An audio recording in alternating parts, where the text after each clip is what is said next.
మరో breaking news చూస్తున్నాం. కిర్గిస్తాన్లో విదేశీ విద్యార్థులపై దాడులు జరగడంపై తీవ్రంగా స్పందించింది భారత విదేశాంగ శాఖ.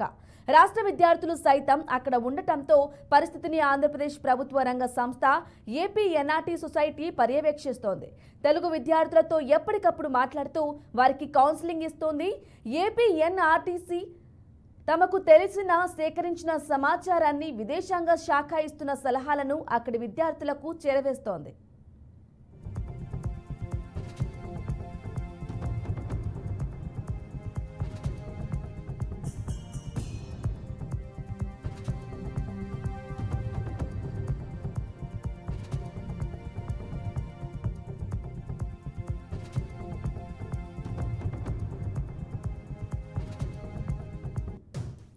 తమ ప్రయత్నాలకు కొనసాగింపుగా కిర్గిస్తాన్లో ఏపీ విద్యార్థుల భద్రత, శ్రేయస్సును గురించి, ప్రస్తుత పరిస్థితి, విద్యార్థుల సమస్యల గురించి కేంద్రానికి వివరించింది.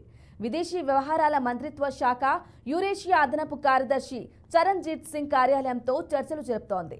కిర్గిస్తాన్లోని ఏపీ విద్యార్థులు వారి తల్లిదండ్రుల నుంచి వచ్చిన అభ్యర్థనలను విదేశీ వ్యవహారాల మంత్రిత్వ శాఖకు వివరించి విద్యార్థులను స్వదేశానికి రప్పించే అవకాశాలపై ఏపీ ఎన్ఆర్టీఎస్ ఆరా తీసింది.